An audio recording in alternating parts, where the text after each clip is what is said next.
Assalamu alaikum everyone. So in the current lecture of medical lab instrumentation, we are going to cover the flow cytometry. So before going to in details, we should analyze the name of the flow cytometry. तो flow cytometry से हम क्या message हासिल करते हैं? It mean कि इसमें flow होगी, ठीक है, इंस्ट्रूमेंट में, और उस फ्लो के थ्रू हम साइटोमेट्री करेंगे, मीन्स के सेल की मेजरमेंट करेंगे. साइटो मीन्स सेल्स और मेट्री मीन्स मेजरमेंट. तो हम एक फ्लूइड में सेल्स डालेंगे और उनके थ्रू, उन फ्लूइड्स के थ्रू जिसमें हमने सेल्स डाले होंगे, हम उन सेल्स की मेजरमेंट करेंगे. सो definition: measuring properties of cell as they flow in a fluid suspension across the an illuminated light path. तो हम सेल्स की प्रॉपर्टी देखेंगे, इसकी डिफरेंट एस्पेक्ट से स्टडी करेंगे through flowing in a fluid suspension.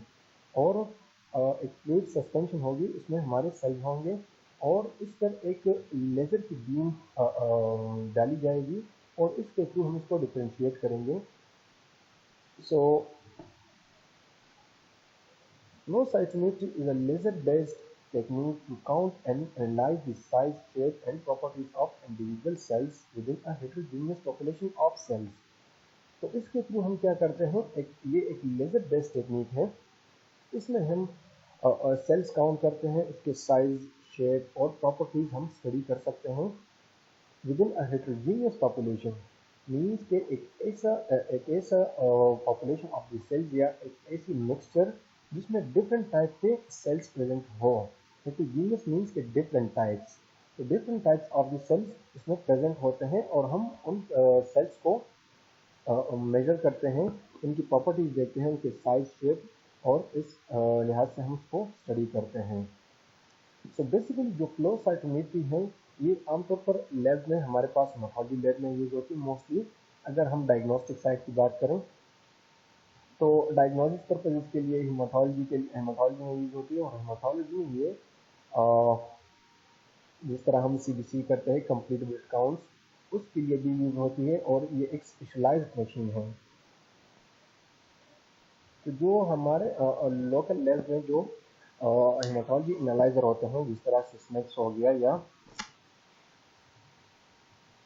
या दूसरे जो मशीन है, वो फ्लो साइटोमेट्री के बेस पे काम नहीं करते, उनकी प्रिंसिपल फ्लो साइटोमेट्री के बेस नहीं करती.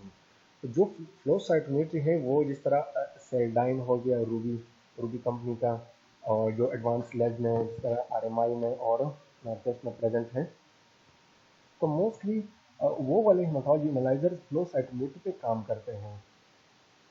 Flow cytometry is widely used approach to phenotype of the cells and to assessing the purity of isolate subpopulations. तो फ्लो साइटोमेट्री फिनोटाइपिक स्टडीज के लिए यूज होती है जब हम किसी सेल की फिजिकल अपीयरेंस, सेल्स की जो फिजिकल स्ट्रक्चर होती है, जब उसकी स्टडी करते हैं, उसके लिहाज से उसकी डायग्नोसिस करते हैं, तो हम क्या करते हैं, फ्लो साइटोमेट्री यूज़ करते हैं. और इसके अलावा हम एक सोल्यूशन की प्योरिटी भी चेक कर सकते हैं कि इसमें कितने सेल्स प्रेजेंट हैं, कितने सेल्स इसमें कितनी पॉपुलेशन की टाइप्स के सेल प्रेजेंट हैं. तो वो भी हम इसके थ्रू देख सकते हैं.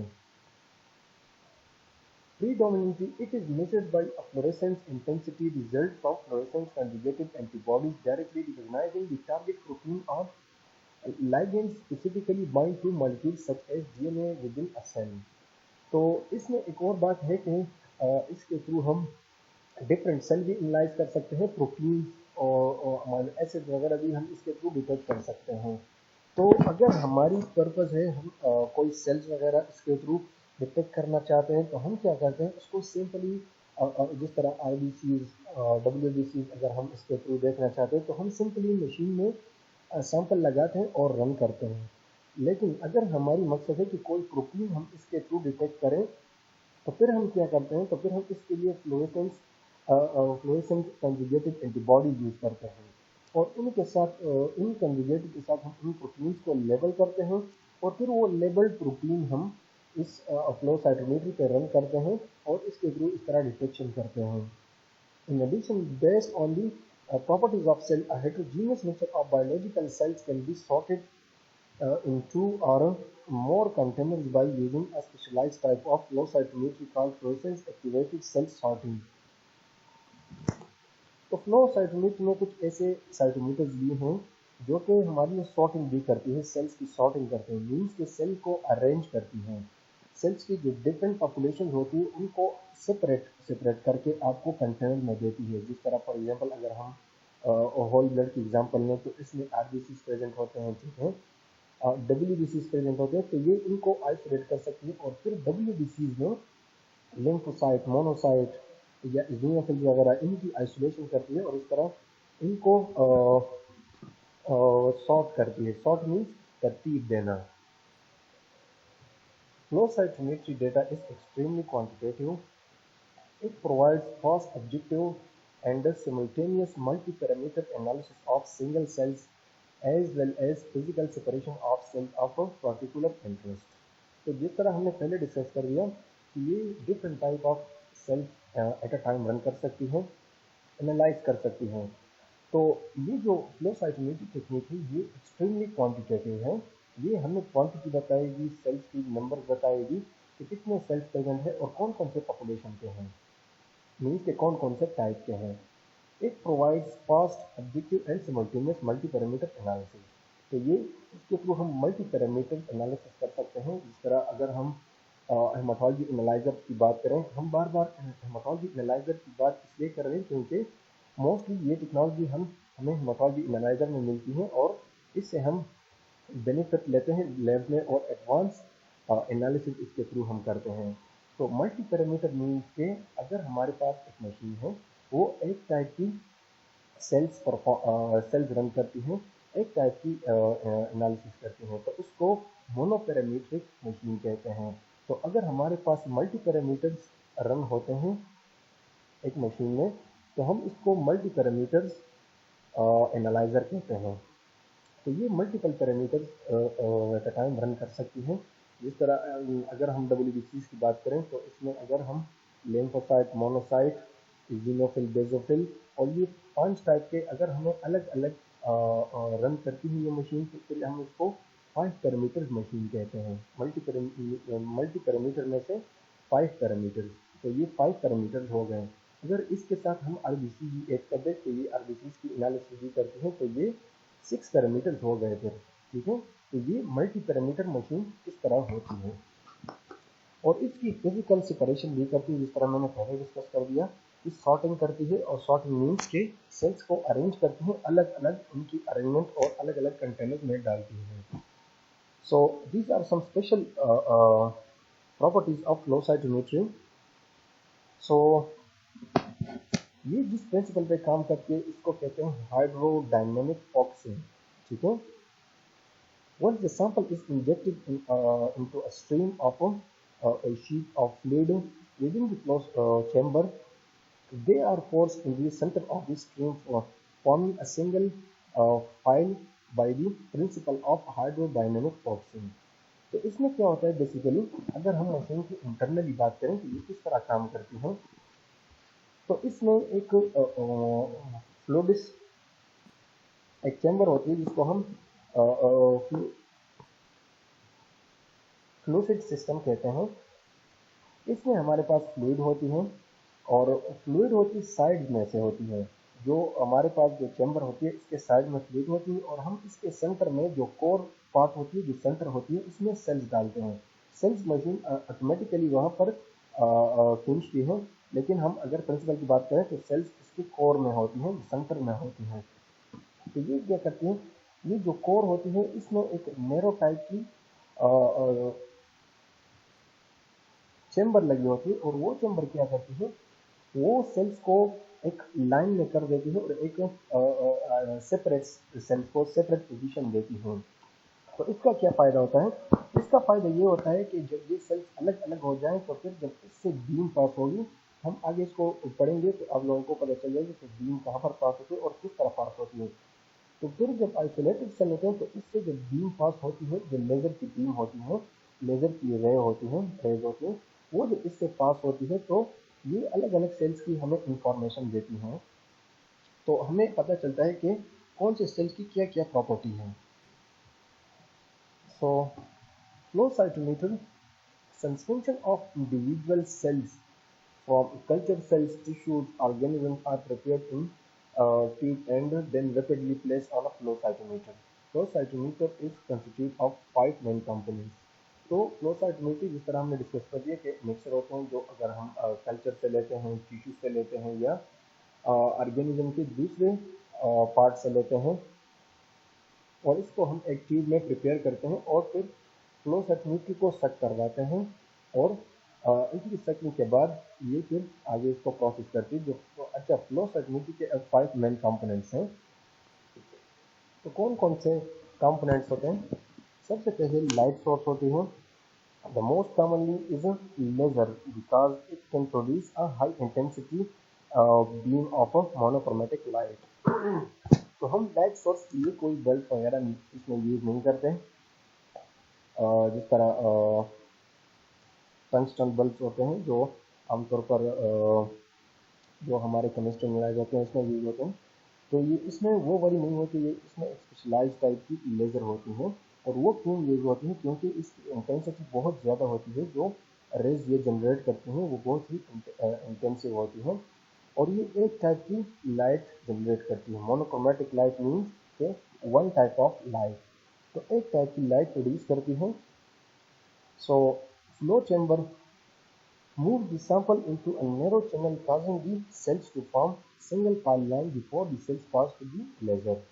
तो फ्लो चैम्बर का क्या काम है? जो पिछले स्लाइड में हमने देखा उसकी डायग्राम मैंने दिखाई आप लोगों को, कि इनको इसका क्या काम होता है? ये एक नैरो चैनल होता है, एक नैरो रास्ता होता है, और वो क्या करती है? वो हमारी सेल्स को लाइन में कर देती है और एक एक सेल को जाने देती है, ताकि अलग अलग से हर एक सेल पे लेजर पड़े। और इसके बाद optical system together the light.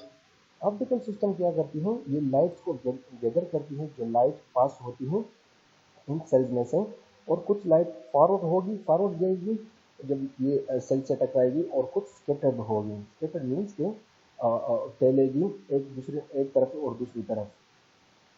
So band pass filter immediately in front of a detector transmit light over a narrow band। तो बैंड पास क्या करती है? लाइट्स को फिल्टर करती है और इसको डिटेक्टर पे थ्रो करती है, और डिटेक्टर क्या करती है? फिर इसको डिटेक्ट करती है और हमारे डिटेक्टर सिस्टम को फॉरवर्ड कर देती है। फिर डिटेक्टर सिस्टम क्या करता है? Detector to sense the light, ये लाइट को सेंस करती है, and is sufficient for the measurement of a scattered light, और जो स्कैटर्ड लाइट होती है इसकी मेजरमेंट करती है। और इसके अलावा एक कंप्यूटर होती है इसके साथ अटैच। कंप्यूटर क्या करती है? वो हमें आउटपुट देती है, output the data to form that can be analysed by a researcher. तो जो डेटा हमें डिस्प्ले पे मिलती है, कंप्यूटर पे मिलती है, हम उसकी फिर एनालिसिस करते हैं और उस बेस पे हम अपने रिजल्ट जनरेट करते हैं। तो बेसिकली ये सिस्टम होता है, ये सारा सिस्टम होता है फ्लो साइटोमेट्री का।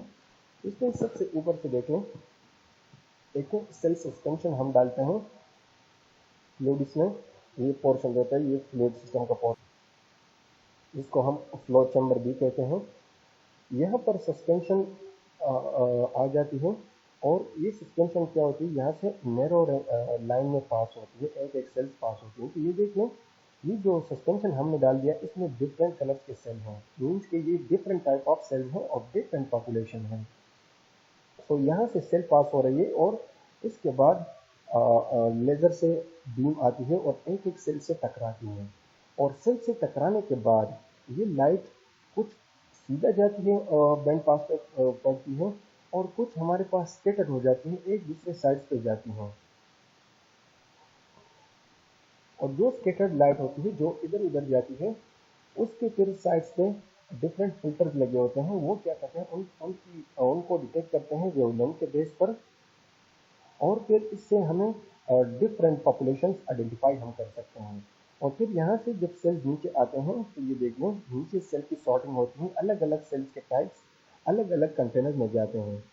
और इसके बाद फाइनली जब ये सब कुछ बीम और ये लाइट डिटेक्शन हो जाए, तो फिर इसके बाद ये सारी चीज़ें हमें डिस्प्ले पे नज़र आएगी और फिर वहाँ से हम एनालिसिस करेंगे। सो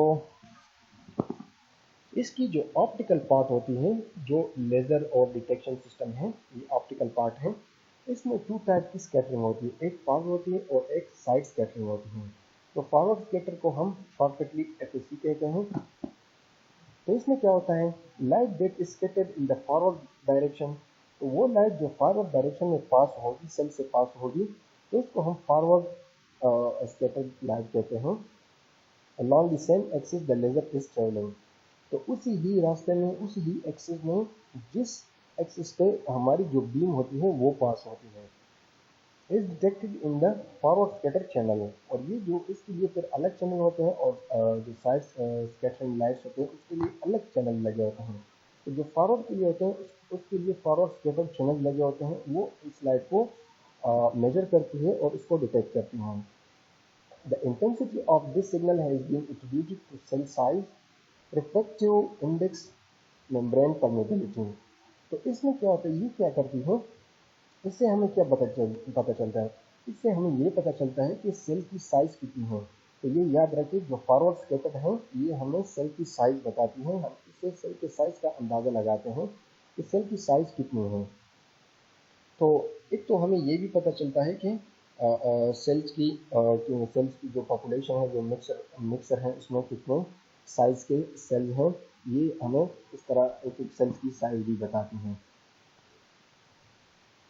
और दूसरी क्या होती है, साइड स्कैटर होती हैं, साइड स्कैटर लाइट्स।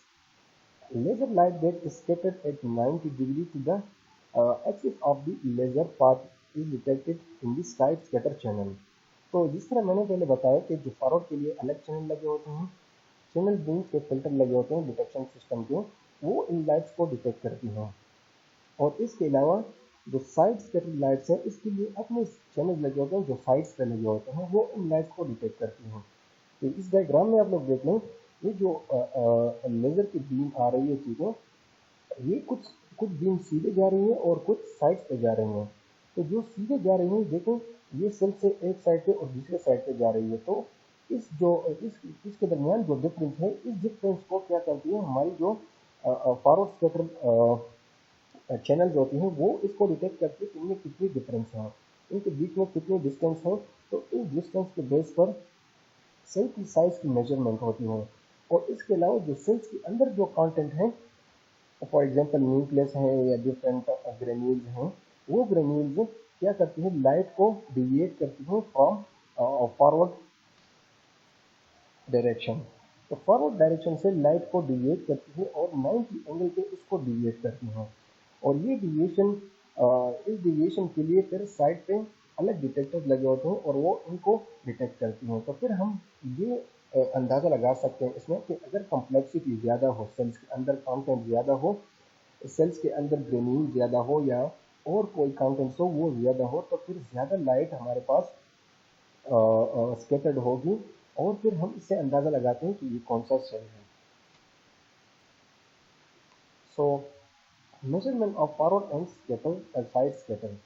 तो जो फॉरवर्ड और साइड स्कैटरिंग लाइट्स होती हैं, इसकी मेजरमेंट किस तरह होती है, when each cell passes the laser beam the laser beam is scattering in all directions। ठीक है, तो जो लाइट्स होती है वो डिफरेंट डायरेक्शन में पास होती है according to complexity of the cell. The flow cytometer detect the scatter in the forward manner called forward scatter। तो अगर फॉरवर्ड मैनर में हमारे पास डिटेक्शन होती है तो इसको फॉरवर्ड स्कैटर कहते हैं। अगर and light in the sideways called side scatter. तो अगर साइड में कोई लाइट्स पास हो रही है तो इसको कहते हैं side scatter. Forward scatter is proportional to the size of the cell. जिस तरह मैंने पहले डिस्कस किया कि फॉरवर्ड स्कैटर हमें साइज ऑफ द सेल बताएगी, while side scatter is a proportional to the granularity of the cell. तो ये हमें सेल की कॉम्प्लेक्सिटी बताएगी, सेल्स की ग्रेन्युलिटी बताएगी कि इसमें कितने ग्रेन्यूल हैं, तो जो स्कैटर लाइट है। By analyzing the data of forward and side scatter together, cell populations can often be distinguished based on the differences in their size, shape and internal complexity। तो इस लाइट्स के base पर हम sales की जो population होती है, हम उसको डिफ्रेंशिएट करते हैं और इसकी इंटरनल कॉम्प्लेक्सिटी, साइज और शेप, इस तरह हम डिफ्रेंशिएट करते हैं इसके थ्रू। सो वाई फॉरवर्ड स्कैटरिंग और साइड स्कैटरिंग, तो ये क्यों ज़रूरी है? ये इसलिए ज़रूरी है कि डायग्राम में देखिए आप लोग, सबसे पहले डायग्राम में ये देखें, ये डॉट्स हैं, ये इंडिविजुअल सेल को रिप्रेजेंट करती हैं, ठीक है। ये एक एक सेल की रिप्रेजेंटेशन करती हैं, वो सेल जो कि फ्लो सेल से पास होती है और उनकी मेजरमेंट होती है। तो वो इस तरह जैसे ही इनकी मेजरमेंट होती है तो यहाँ पर प्लॉट होते हैं, तो इनके प्लॉट से ग्राफ बनते हैं और उन ग्राफ को हम एनालाइज करते हैं। सो यहाँ पर देख ले जो आरबीसीज की देख लें। अच्छा, सबसे पहले देख लें, ये जो हॉरिजॉन्टल लाइन है ये फॉरवर्ड स्कैटरिंग लाइट है, और जो वर्टिकली है जो वाई एक्सिस पे है ये साइड स्कैटरिंग लाइट्स हैं, साइड स्कैटरिंग लाइट्स को रिप्रेजेंट करती है। तो ये जो फॉरवर्ड स्कैटरिंग लाइट्स हैं, तो इस पर आरबीसी ने ज़्यादा मूवमेंट नहीं की, आरबीसी इसमें ज़्यादा आगे प्लॉट नहीं हुए। क्यों? क्योंकि आरबीसी की साइज छोटी है, इसलिए इसकी साइज छोटी होने की वजह से यहाँ पर ये करीब ही प्लॉट हुए हैं, ज़ीरो के करीब ही प्लॉट हुए हैं। तो अगर जितनी साइज बड़ी होगी तो इतनी ये आगे जाएगी। तो इससे आगे देख लें मोनोसाइट्स है, मोनोसाइट्स चूँकि आरबीसी से कई गुना साइज में बड़े हैं, तो इसलिए इन्होंने आगे मूवमेंट की है, ये आगे प्लॉट हुए हैं। और इस तरह ये थोड़े ऊपर भी है इससे, क्योंकि इसकी साइज में कॉम्प्लेक्सिटी भी है, साइड स्कैटरिंग भी हुई है। आरबीसी ना साइड स्कैटरिंग में है और ना ज़्यादा फॉरवर्ड मूवमेंट में है, तो इसका मतलब है कि इसकी कॉम्प्लेक्सिटी भी इतनी नहीं है और इसकी साइज भी छोटी है। तो जितनी साइज बढ़ेगी ये फॉरवर्ड स्कैटरिंग में मूवमेंट करेगी, और जितनी कॉम्प्लेक्सिटी बढ़ेगी तो ये इतनी ऊपर भी जाएगी। तो ये दोनों साथ साथ पैरेलल चलते रहते हैं एक ही एट अ टाइम, एक ही रिएक्शन में। तो इस तरह आप लोग देख लें, ग्रेन्यूलोसाइट्स मोनोसाइट से फिर ऊपर ग्रेन्यूलोसाइट्स हैं, और ग्रेन्यूलोसाइट्स साइज में भी बड़े हैं, और साइज में ऑलमोस्ट मोनोसाइट से थोड़े बहुत डिफरेंस हो सकती है, लेकिन इनमें कॉम्प्लेक्सिटी ज़्यादा है। तो इस वजह से इन्होंने साइड स्कैटरिंग में भी आगे मूवमेंट की है, आगे प्लॉट हुए हैं, और फॉरवर्ड स्कैटरिंग में भी आगे प्लॉट हुए हैं।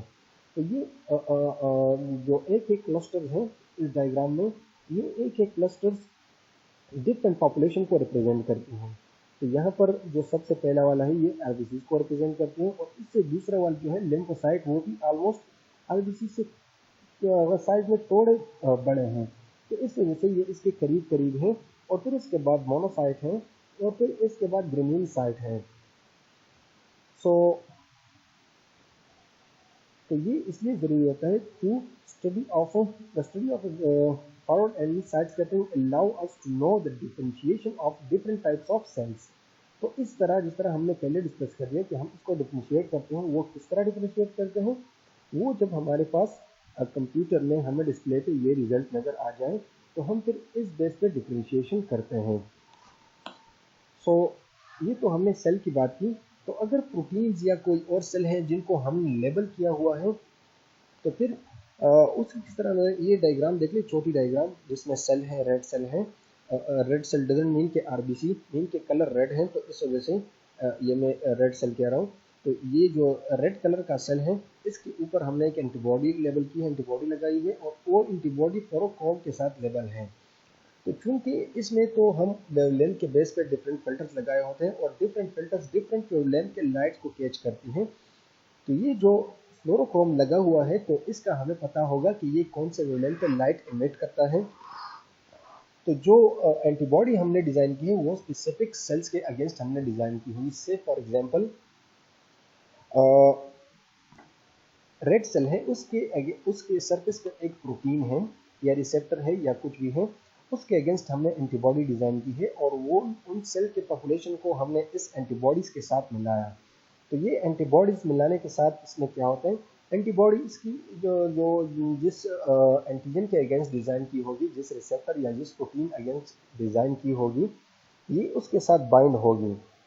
तो इसके बाइंडिंग के बाद ये एंटीबॉडी चूंकि फ्लोरोक्रोम के साथ बी लेबल्ड है, तो ये जैसे ही इस फ्लो सिस्टम से पास होगी, फ्लो चैम्बर से पास होगी, तो ये एक अलग टाइप की हमें लाइट इमिट करेगी और वो लाइट इसके लिए जो फिल्टर लगे हों तो वो फिल्टर इसको डिटेक्ट करेगी। तो फिर हम कह सकते हैं, तो फिर हमें ये अंदाज़ा होगा कि हमने जिस चीज़ के लिए, जिस रिसेप्टर के लिए या जिस प्रोटीन के लिए एंटीबॉडी डिज़ाइन की है वो प्रेजेंट है, और उसको हम क्वांटिफाई भी कर सकते हैं कि कितनी क्वांटिटी में प्रेजेंट है, तो ये भी हम मालूम कर सकते हैं। सो I think this is enough for this lecture. In the next lecture, we will study about how to perform flow cytometry and what are its uses on the lab side. So next lecture, we will cover the rest of the lecture of flow cytometry. If you have any question, so you can ask. Uh, I think this is a little bit complicated, but you need to focus on it, and inshallah, it will be easy.